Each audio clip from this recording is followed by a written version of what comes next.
And here we are, the final stage in my beginner's bouldering coaching at Rock Over Climbing Manchester. It's been a ton of fun and I feel like I've really learned a lot. Things that are going to benefit me for, hopefully, years of climbing to come. We're going to start today where all good bouldering videos start, the Traversal Wall. In bouldering, it's easy to rely on your hands. They're the ones reaching up to the next hold, keeping you on the wall. But your footwork is just as important. See, what a lot of beginners do is try to get as much of the foot on the hold as possible. It feels more secure after all. But really all that does is restrict your movement. In this case, I want my toes to be on the hold so I can pivot side to side, up and down, giving me more options when it comes to making my way through a problem. So while we were on the Traversal Wall, we were looking at different kinds of footwork movement that you can utilize. The first of which I'm going to use on this blue V0 here.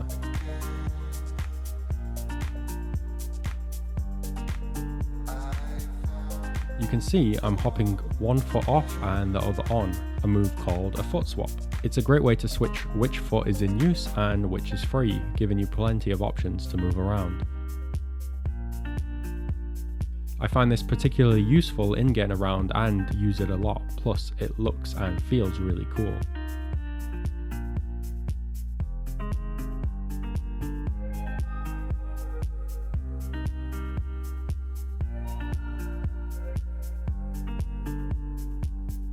Alternatively, we have the step through, which involves moving through one step at a time. Now, I'll be honest, this one never really occurs to me whilst I'm on the wall, but I can certainly see how it would be useful when foot swapping is too risky.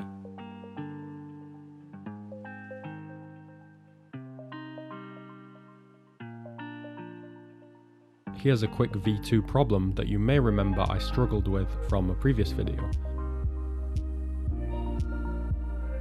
I kept it in here because it included a nice little double foot position to end with. Now onto some overhang footwork. This one was particularly useful for me because overhangs are tough. The instructor simply explains that if your foot is at a low angle, it's just going to slip right off. Whereas if you lift your heel and improve your positioning, it gives you more purchase on the wall.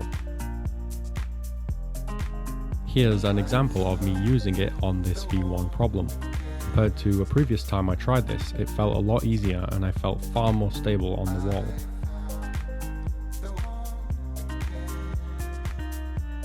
If you did see my last video, you'll know that I just recently tackled my first V3, so it was really interesting to apply these footworking techniques to a rather challenging V3. Even just to get on the problem to begin with, I had to really nail the footwork positioning. As you can see, I tried out more than one option just to get a feel for what might work.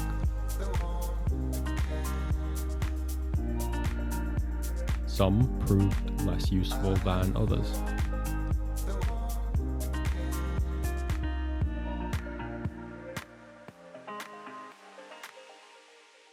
However, that didn't really help me tackle this problem long term. So I've clearly got a long way to go before I can really consider myself at the V3 level.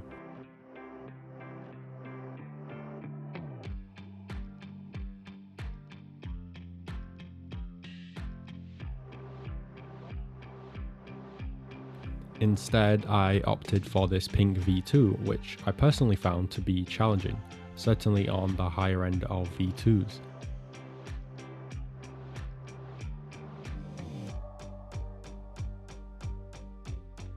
There was only one foothold to start with, so it required a rather unique foot swap that fortunately we'd learned earlier in the class. I feel like I did quite well until the last hold, where as a result of poor footwork, I feel like I had to jump to grab the last hold. It seems obvious when you're looking at it from afar or afterwards, but when you're on the wall, sometimes things move a little too fast and you rush, or at least I do in any case.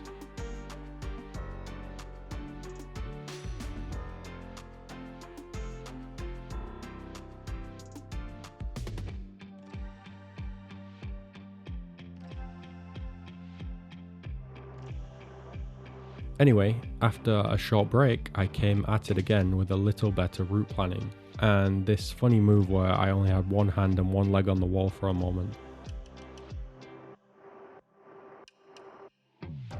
but I utilised the pink foothold off to the right and topping this route became quite easy.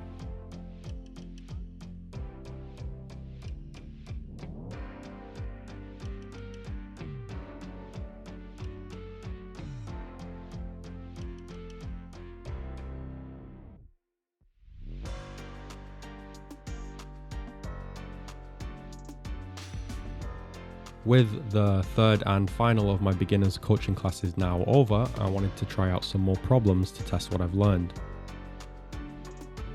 I like the look of this pinchy white V0, but of course I'm still having to consciously remember my footwork.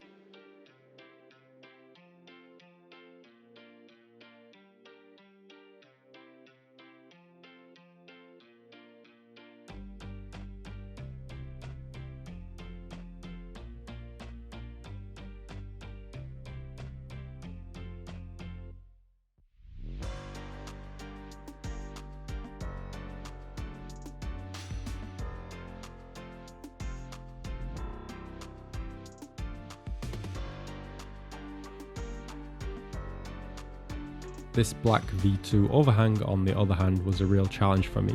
It was quite a steep overhang to start and I couldn't quite reach the last hold.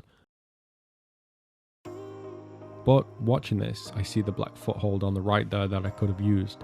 So even in failure, I'm still learning.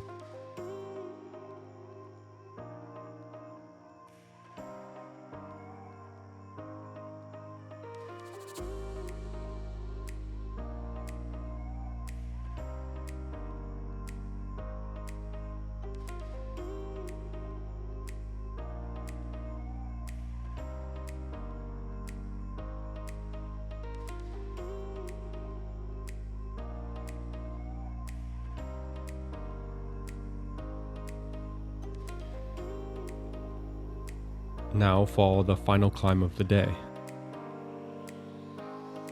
I'll be completely honest, this looked intimidating and that definitely had an effect on how I was climbing.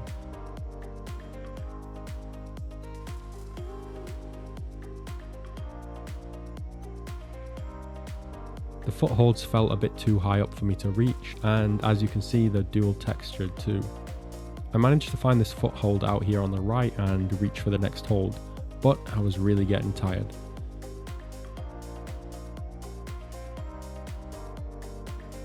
However, I didn't want to stop here. I was feeling disappointed with my lack of success in this session so far, so I gave it another go.